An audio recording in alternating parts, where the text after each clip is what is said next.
الرحمن الرحیم نحمده ونصلی علی رسوله الکریم اما بعد، آج کے اس بامقصد پروگرام کے صدر محترم آل انڈیا مسلم پرسنل لا بورڈ کے سیکریٹری حضرت مولانا عمرین محفوظ رحمانی صاحب، آج کے اس پروگرام کے روح رواں بنڈو کاکا بچاؤ صاحب اور تمام معززین شہر، حاضرین مجلس، آج میرے گھر ایک تقریب ہے۔ تقریباً 100-150 لوگوں کو میں نے کھانے پر مدعو کیا ہے اور وہ حضرات میرے گھر پہنچ چکے ہیں، اس لیے میں نے تقاضا رکھا کہ مجھے کہنے کا موقع دیا جائے۔ اس لیے مجھے صرف 2 بات مختصراً عرض کرنی ہے۔ پہلی بات تو یہ کہ آج ملک کے جو حالات ہیں اور ایک طبقہ ایسا ہے جو ملک پر راج کرنے کے لیے، سیاست کرنے کے لیے مذہبی منافرت پھیلا کر ہندو مسلم بھائی چارگی کو ختم کر کے اقتدار کی کرسی تک پہنچنا چاہتا ہے اور پوری طاقت کے ساتھ اس پروگرام کو چلایا جا رہا ہے۔ شاید زندگی کا کوئی شعبہ ایسا نہیں ہوگا جہاں یہ کوشش نہ کی جا رہی۔ ایسے ماحول میں جب مذہب کو بنیاد بنا کر کے سماج کے درمیان 2 برادری کہو، 2 مذہب کے ماننے والے لوگ کہو، ان کے درمیان ایک دیوار کھڑی کرنے کی کوشش کی جا رہی ہے اور ان کو بانٹنے کی کوشش ہو رہی ہے، ایسے ماحول میں بنڈو کاکا بچاؤ صاحب اور ان کی سوسائٹی 12 بلوتے دار متر منڈل کی طرف سے یہ پروگرام ترتیب دیا گیا کہ مالیگاؤں شہر میں مذہبی خدمت انجام دینے والے، خاص طور پر مسجد سے جڑے ہوئے لوگ، 10 ایسے لوگ جو اذان دینے کا فریضہ انجام دیتے ہیں اور 10 ایسے افراد جو امام کی حیثیت سے نماز ادا کرواتے ہیں، ایسے لوگوں کو عمرے کے لیے بھیجا جانا ہے۔ یہ ایک بہت اہم پروگرام ہے اس معنی کر کے کہ یہ آواز جو مالیگاؤں سے اٹھی ہے اور یہ پروگرام جو مالیگاؤں سے کیا جا رہا ہے پورے ملک میں اپنا ایک مقام بنائے گا، پورے ملک میں یہ آواز پہنچے گی اور پورے ملک کے لوگوں تک یہ پیغام جائے گا کہ مالیگاؤں میں کوئی ایک ایسا شخص ہے، ایک ایسا متر منڈل ہے جو نفرت کی دیوار گرا کر کے محبت کا ماحول، ایکتا کا ماحول پیدا کرنے کی کوشش کرے گا۔ جب یہ پروگرام ترتیب کیا گیا اس وقت ذمہ داران نے مجھ سے ملاقات کی تھی اور یہ جاننے کی کوشش کی تھی کہ آیا یہ درست ہے بھی یا نہیں۔ آج میں اس کی وضاحت کروں گا۔ جو میری دوسری بات ہے کہ مذہبی اعتبار سے میری یہ ذمہ داری بنتی ہے کہ میں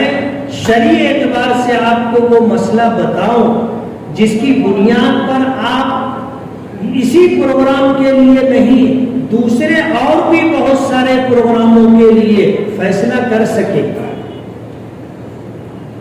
مال میں آمدنی کا ذریعہ دیکھا جاتا ہے، مال میں یہ دیکھا نہیں جاتا کہ یہ مال ہندو کا ہے یا مسلمان کا ہے،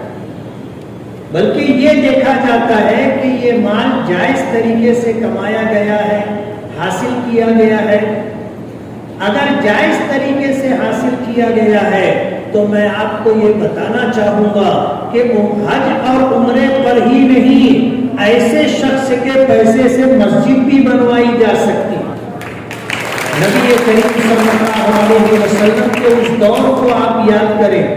جب بیت اللہ کی دیواریں منہدم ہو گئی تھی سیلابی پانی کی وجہ سے، تو مشرکین مکہ نے یہ فیصلہ کیا تھا کہ ہمیں اللہ کا گھر تعمیر کرنا ہے اور اس وقت انہوں نے یہ طے کیا تھا کہ کعبے کی تعمیر میں صرف حلال پیسہ استعمال کیا جائے گا، حرام، ناجائز اور ایسا پیسہ جس کے تعلق سے شک شبہ ہو بیت اللہ کی تعمیر میں استعمال نہیں کیا جائے گا۔ بیت اللہ کی تعمیر مشرکین مکہ نے کی تھی، ان کے مال سے اللہ کا یہ گھر بنا تھا۔ علماء اور مفتیان کرام نے مال کے تعلق سے یہ طے کیا ہے کہ اگر یہ مال جائز اور حلال طریقے سے کمایا گیا ہے تو اس سے مسجد بھی بنوائی جا سکتی ہے، مدرسہ بھی بنوایا جا سکتا ہے اور کسی مسلمان کو حج اور عمرے پر بھی بھیجا جا سکتا ہے۔ اور اگر پیسہ